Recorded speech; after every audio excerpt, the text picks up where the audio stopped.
Hello, আসসালামু আলাইকুম guys. আশা করি আপনারা সবাই ভালো আছেন। আলহামদুলিল্লাহ আমি অনেক ভালো আছি। অনেকদিন আপনাদের সামনে কোয়েল পাখির ভিডিও আনা হয়নি, কাজের ব্যস্ততায়।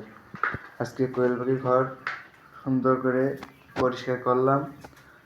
তা করতে করতে অনেক রাত হয়ে গেছে, কারণ দুপুরের পর থেকে শুরু করেছিলাম। অনেক ময়লা হয়েছিল। সাফ করার পরে মুরগিগুলো আজকে বাছাই করলাম।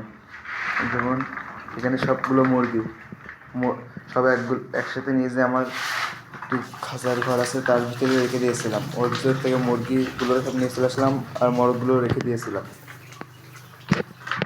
এই যে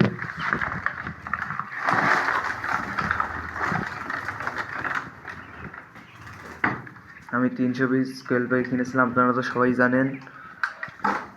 আল্লাহর রহমতে কোয়েল পাখিগুলো এখন যেগুলো আছে অনেক ভালো আছে। 300 পিস কোয়েল পাখির ভিতরে আমার তাও প্রায় 50 পিস কোয়েল পাখি মারা গেছে।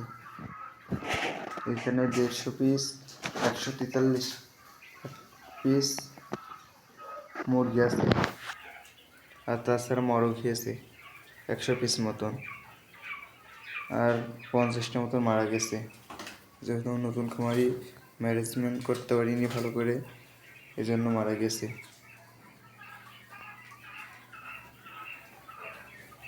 সবাই আমার জন্য দোয়া করুন, এর জন্য আল্লাহ তাআলা আমার খামারে বারাকা দান করে।